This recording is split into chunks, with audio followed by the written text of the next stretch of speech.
അങ്ങനെ കട്ടിയിൽ ക്ഷേത്രത്തിൽ നിന്ന് ഇറങ്ങിയിട്ട് മൂകാംബികയ്ക്ക് പോകുന്ന വഴി ഒരു വനദേവതാ ക്ഷേത്രമുണ്ട് കേട്ടോ. ക്ഷേത്രം ഇതിൻ്റെ ഒരു വീഡിയോ ഞാൻ നേരത്തെ ചെയ്തിട്ടുണ്ട്, കൂടുതലായിട്ട് ഇത് ആവർത്തിക്കുന്നില്ല. അപ്പോൾ അതിൻ്റെ ഒരു വനദേവതയാണ്, കാട്ടിന് നടുവിലാണ്. അപ്പോൾ അവിടുത്തെ കാഴ്ചകൾ കാണാം കേട്ടോ. വനദേവതയുടെ അനുഗ്രഹത്തിനായിട്ട് ആളുകൾ ഭക്തർ കെട്ടിയിരിക്കുന്നുണ്ടോ, തൊട്ടിൽ മണിയൊക്കെ. കാര്യം സാധിച്ചു കഴിഞ്ഞിട്ടാണ് നമ്മളിതൊക്കെ വന്ന് കെട്ടുക എന്നാണ് പറയണത്. നേരത്തെ കെട്ടേണ്ട ആവശ്യമില്ല. നമ്മളെന്തെങ്കിലും പ്രാർത്ഥിച്ച് അത് കാര്യം സാധിച്ചിട്ടുണ്ടെങ്കിൽ ആ പ്രാർത്ഥിച്ചത് ഇവിടെ വന്നിട്ട് നമ്മൾ ഈ മണിയായിട്ടോ, കുട്ടികളില്ലാത്തൊരു കുട്ടികളുണ്ടായാൽ തൊട്ടിലായിട്ടൊക്കെ വന്ന് ഇവിടെ സമർപ്പിക്കുകയാണ് വനദേവതയ്ക്ക് കേട്ടോ. ഒരു നല്ലൊരു കാട്ടിനകത്തുള്ളൊരു ദേവീക്ഷേത്രം, വനദേവതാ ക്ഷേത്രമാണത്. ഇവിടെ ഇഷ്ടകാര്യങ്ങൾ ആഗ്രഹങ്ങൾ സാധിക്കാൻ വേണ്ടി പ്രാർത്ഥിക്കാൻ, അതേപോലെ ആ കാര്യങ്ങളെല്ലാം നടന്നിട്ടാണ് അമ്മയ്ക്കിവിടെ ദൈവങ്ങളായത്. മണി കൊടുക്കാനുണ്ട്, തുണി കൊടുക്കാൻ.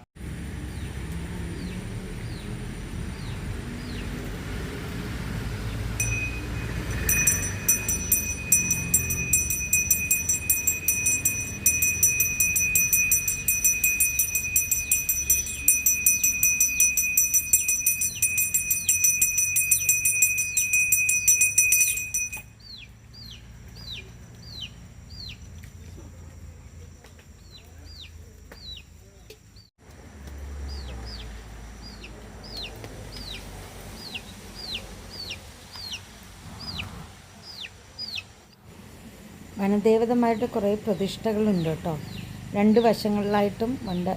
അപ്പോൾ മഴ ഇങ്ങനെ പെയ്യുന്നതുകൊണ്ട് കുറച്ച് വഴുക്കലൊക്കെ ഉണ്ട്.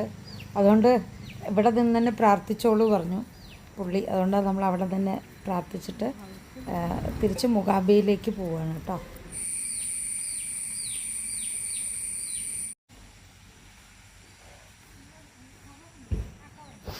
അങ്ങനെ രാത്രി ഞങ്ങൾ മൂകാംബികയിലെത്തി. അവിടെ ജ്യോതിസ് എന്നൊരു ഹോട്ടലിലാണ് നമ്മൾ താമസം തുടങ്ങിയത്. ഇത് ക്ഷേത്രത്തിനകത്താണ്. ഇപ്പം മൂകാംബികയുടെ വീഡിയോ ഓൾറെഡി ചെയ്തതുകൊണ്ട് ഇനി ഞാൻ വീഡിയോ ആയിട്ട് ചെയ്യുന്നില്ല. ഇപ്പോൾ രാത്രി ഇത് സരസ്വതി മണ്ഡപത്തിലാണ്. കാലത്ത് തന്നെ നമ്മളിവിടെ ഗണപതി ക്ഷേത്രത്തെ തൊഴുതിട്ട് വേണം മൂകാംബിക ദേവിയെ തൊഴാൻ കേട്ടോ.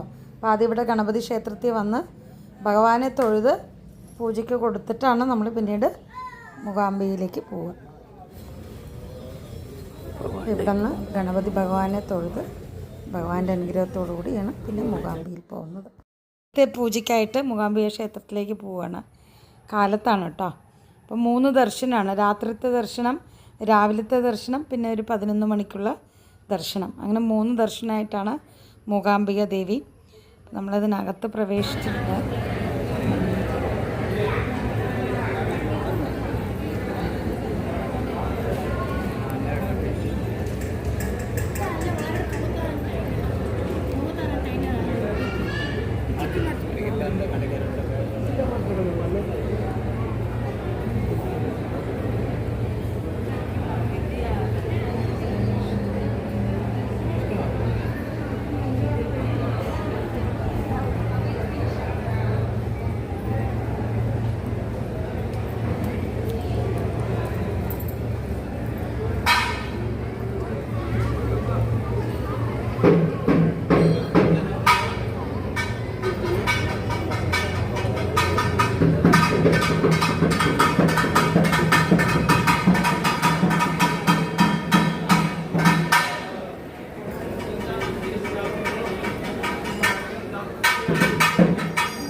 അങ്ങനെ കാലത്തെ ദർശനം, ഉച്ചക്കലത്തെ ദർശനം എല്ലാം കഴിഞ്ഞു. അപ്പോൾ മൂകാംബികയുടെ വീഡിയോസ് ഓൾറെഡി എൻ്റെ ശിശുവന വ്ളോഗ്സിലുണ്ട്.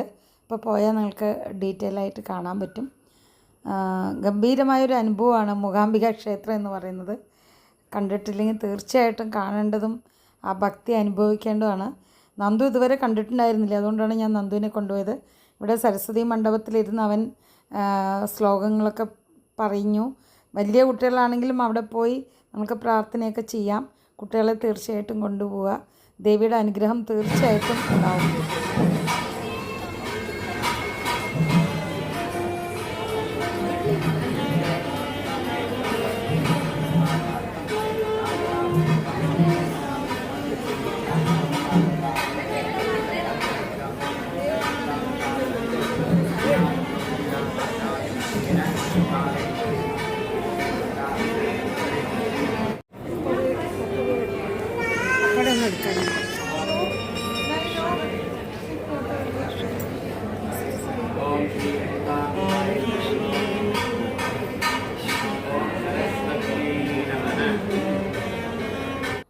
അപ്പോൾ ഇവിടെ എല്ലാ ഹോമങ്ങളും, ചണ്ഡികാ ഹോമം, ഗണപതി ഹോമം, അങ്ങനെ രാവിലെ തന്നെ എല്ലാ ഹോമകുണ്ടങ്ങളും ഇങ്ങനെ കത്തി ജ്വലിച്ച് നിൽക്കുന്നത് കാണാം നമ്മൾക്ക്.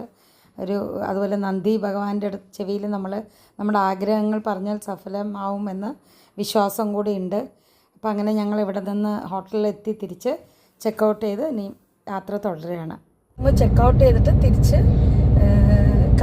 കമലശിലൈ ബ്രഹ്മി ദുർഗാ പരമേശ്വരി ടെമ്പിളിലേക്ക് പോവുകയാണ്. ഇവിടെ നിന്ന് ഏകദേശം 37 കിലോമീറ്റേഴ്സ് ഉണ്ട്. 1 hour ജേർണി ഉണ്ട്. അതും ഇപ്പോൾ 1:30 ആകുമ്പോഴേക്കും ഇടയ്ക്കെന്നാണ് പറയുന്നത്. എന്തായാലും നോക്കാം. അത് കഴിഞ്ഞിട്ട് വൈകിട്ടാണ് നമ്മൾ സൗത്ത് കോർട്ടിലേക്ക് പോവുക.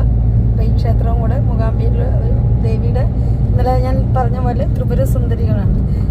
സരസ്വതി, മഹാലക്ഷ്മി, മഹാകാളി എന്ന പ്രതിഷ്ഠകളാണ് ഈ 3 ദേവിമാരും.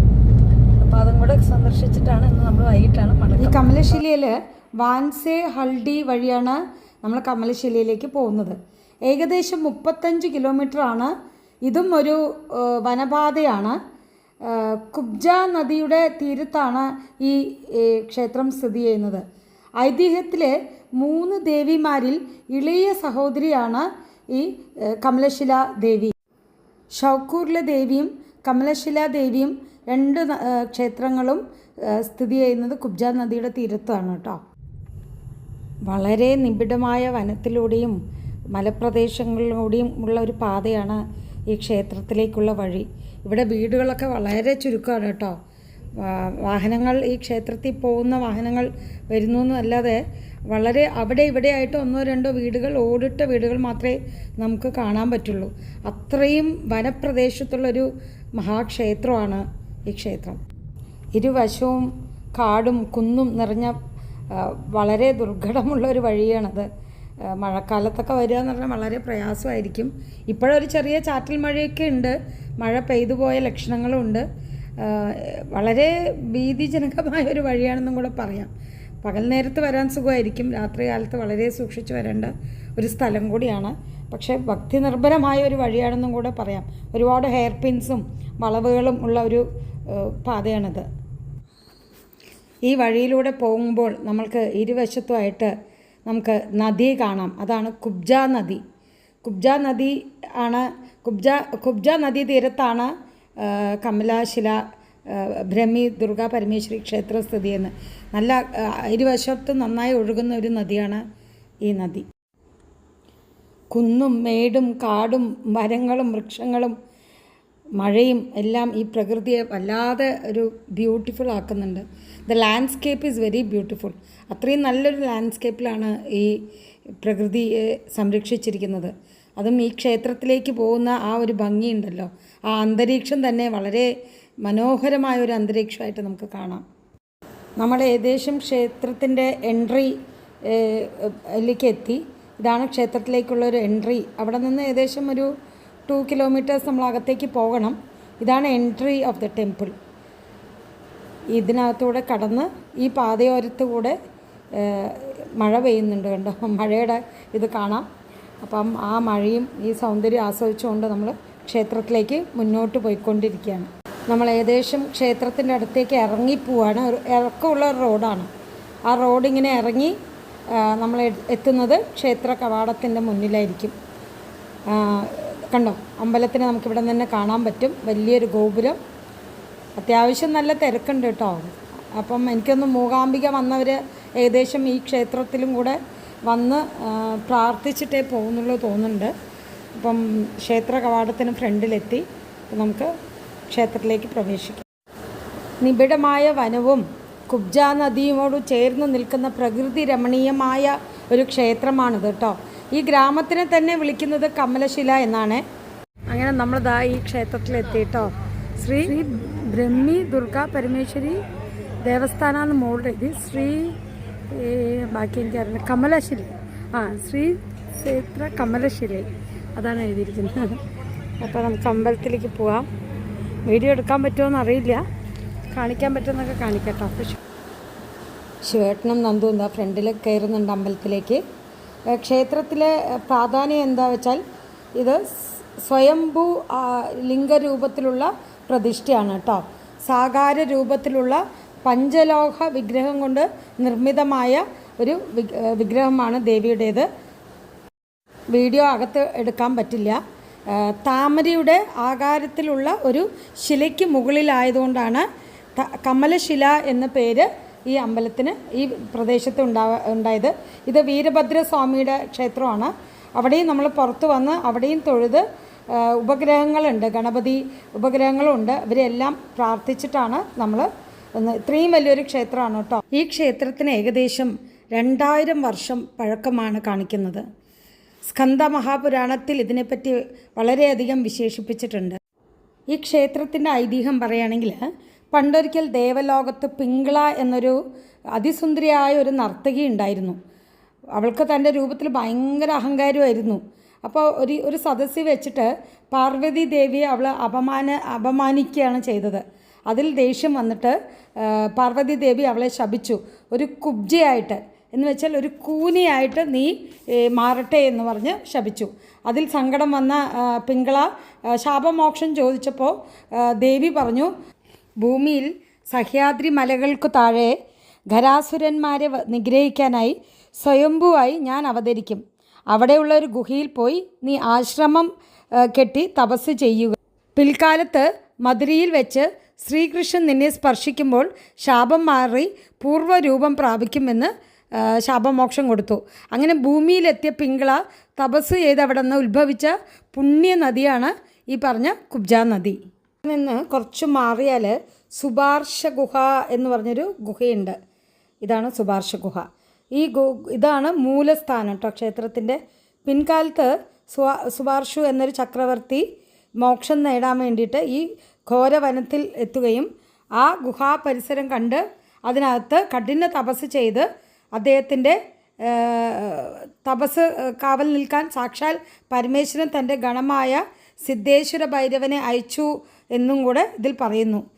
പിന്നീട് ഗരുഡനും അതുപോലെ ഗരുഡനിൽ നിന്നും രക്ഷ നേടി നാഗരാജാവായ ആദിശേഷനും ഈ ഗുഹ കവാടത്തിൽ അഭയം പ്രാപിച്ച് ദേവിയെ ധ്യാനിച്ച് വിഷ്ണുവിൻ്റെ അനന്തശയനമായി മാറാനുള്ള അനുഗ്രഹവും നേടിയിരുന്നു. ആദിശേഷൻ തപസ് ചെയ്ത നദിയാണ് നാഗതീർത്ഥം എന്ന് ഇവിടെ പറയുന്നത്. യുഗങ്ങൾ മാറിയ ശേഷം ദേവി ആ പറഞ്ഞ അസുരന്മാരെ വധിച്ച് ദേവന്മാരുടെയും ഋഷിമാരുടെയും ആശങ്ക മാറ്റി സ്വയം ദേവി ബ്രഹ്മാണി രൂപത്തിൽ അവതരിച്ച് മുനിയുടെ തപസ്സിൽ സന്തുഷ്ടിയായി ദേവി ഇവിടെ കുബ്ജാ നദിക്കരിയിൽ ഒരു താമരയുടെ ആകൃതിയിലുള്ള ശിലയിൽ സ്വയംഭൂവായി ഇവിടെ പ്രത്യക്ഷപ്പെട്ടു എന്നാണ് ഇവിടുത്തെ വിശ്വാസം. കൂടാതെ കുറേ കാലത്തിന് ശേഷം ഒരു ബ്രാഹ്മണൻ്റെ പശു സ്ഥിരമായിട്ട് ഈ ശിലയിൽ നിത്യം പാൽ ചുരുത്തിക്കൊണ്ടിരുന്നതും അങ്ങനെയാണ് ഈ സ്വയംഭൂ പ്രതിഷ്ഠ ഇവർ തിരിച്ചറിഞ്ഞതും ദേവിയെ പ്രതിഷ്ഠിക്കുന്നതും. ഇവിടെ പ്രധാനമായിട്ട് ഈ സ്വയംഭൂ ശിലയിൽ നമ്മൾ കാണുന്ന ഒരു തരം മണ്ണാണ് കേട്ടോ.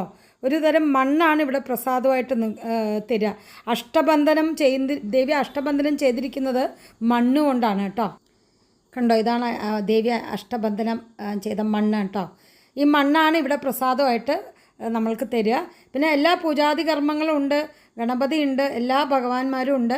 ഇവിടെ സ്വയംഭൂവായ കമലശില ബ്രഹ്മണി ദേവി ദുർഗാ പരമേശ്വരി ക്ഷേത്രമാണ്.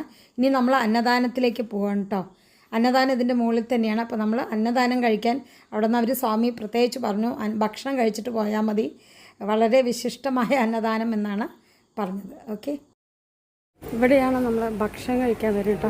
ഇവിടെ ഒരു പശുവുണ്ട്, ഇവിടെ ഇങ്ങനെ ഭക്ഷണം കഴിക്കാൻ.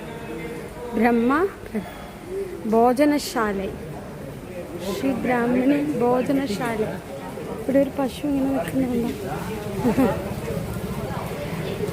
ഇങ്ങനെ കയറി പോകും, സ്റ്റെപ്സ് കയറിയിട്ട് ഇവിടെ ബോർഡ് വെച്ചിട്ടുണ്ട്, ഭോജനശാല. ഇത് ഭഗവതി. കയറി പോകുന്നു. ഇവിടെ നിന്ന് ഇങ്ങനെ ആ ടെമ്പിളിൻ്റെ എല്ലാം കാണുന്നുണ്ട് കേട്ടോ. നിബിഡമായ കാട്ടിൻ്റെ ഉള്ളിലുള്ള ഒരു ക്ഷേത്രം. ഇത് ഭോജനശാലയ്ക്കുള്ള വഴി. അവരിങ്ങനെ പാത്രമൊക്കെ ആയിട്ട് വരുന്നു. മുന്തേ ഹോഗി പറയണം, മുന്നോട്ട് പോകുമെന്നാണ് പറയണത് കന്നഡയിൽ. ഇത് കണ്ടോ, ഇത്ര പേര് ഇരിക്കുന്നത്. ഇലയിലാണ് വിളമ്പണത്.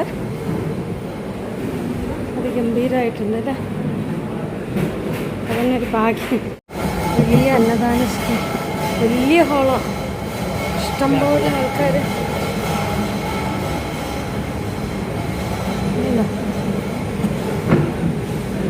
നിറയെ ഫാനൊക്കെ ഇട്ടിട്ടുണ്ട്. ഇലയിലാണ് വിളമ്പണത്. വളരെ നീറ്റ് ആൻഡ് ക്ലീൻ ആയിട്ടാണ് എല്ലാവർക്കും ഇലയിട്ടുകൊണ്ട്. അതിഗംഭീരമായിരുന്നു കേട്ടോ. പലവിധ കറികളും പായസവും എല്ലാം ഉണ്ടായിരുന്നു. 2 തരം പായസം, പൊങ്കൽ. വളരെ ചൂടോടെയാണ് ഭക്ഷണം വിളമ്പിയത്. വെജിറ്റബിൾസ് ആണെങ്കിലും ബീട്രൂട്ട് തോരൻ, ഇന്ന് സ്പെഷ്യലായിട്ട് ബീട്രൂട്ട് തോരൻ, പിന്നെ രസം, ബീട്രൂട്ട് തോരൻ, പയർ, വെള്ളപ്പയർ, ഒരു കൂട്ടുകറി, ഇത് സാലഡ്, പിക്കിൾ, ഉപ്പ്. വളരെ വിഭവസമൃദ്ധമായ ഒരു ഭക്ഷണമായിരുന്നു. അത് കഴിഞ്ഞ് നമ്മൾ ഇതൊക്കെ കഴിച്ച് കഴിഞ്ഞിട്ട് നമ്മൾ ഇവിടെയാണ് കൈ കഴുകാൻ വരുന്ന സ്ഥലം. പശുക്കളെ ഇങ്ങനെ ഫ്രീ ആയിട്ട് മേഞ്ഞ് നടക്കുന്നുണ്ട്. അപ്പോൾ ഇതാണ് നമ്മുടെ കമലശില ബ്രാഹ്മണി ദുർഗ പരമേശ്വരി ക്ഷേത്ര അങ്ങനെ വളരെ നല്ല ദർശനമായിരുന്നു. ഏകദേശം ഞങ്ങൾ വൈകി വന്നതുകൊണ്ട് എല്ലാ ഭക്തരും അവിടെ നിന്ന് മടങ്ങുന്ന ഒരു സമയമായിരുന്നു. 1 മണി കഴിഞ്ഞിട്ടാണ് ഞങ്ങൾ എത്തിയത്. അതുകൊണ്ട് നല്ലൊരു ദർശനവും അന്നദാനത്തിൻ്റെ അവിടെയും ഒട്ടും തിരക്കില്ലായിരുന്നു. ഒരുപക്ഷെ ഞങ്ങളായിരുന്നു ലാസ്റ്റ് ഇരുന്നത് തോന്നുന്നു. അത്രയും ഗംഭീരമായ ഒരു ദർശനം. അവിടെ പൂജാരി നമുക്ക് കുറച്ച് കാര്യങ്ങൾ പറഞ്ഞു തരാനുള്ള സമയം അവർക്ക് കിട്ടി. അപ്പോൾ ആ കാര്യങ്ങളൊക്കെ മനസ്സിലാക്കാൻ പറ്റി. അന്നദാനവും കഴിച്ചു. ഇനി നമ്മൾ ഇവിടെ നിന്ന് ഇറങ്ങിയിട്ട് നേരെ നമ്മൾ ഇനി സൗക്കൂർ ശ്രീ ദുർഗാ പരമേശ്വരി ക്ഷേത്രത്തിലേക്ക് പോവുകയാണ്. അപ്പം എല്ലാവർക്കും thank you for watching my videos.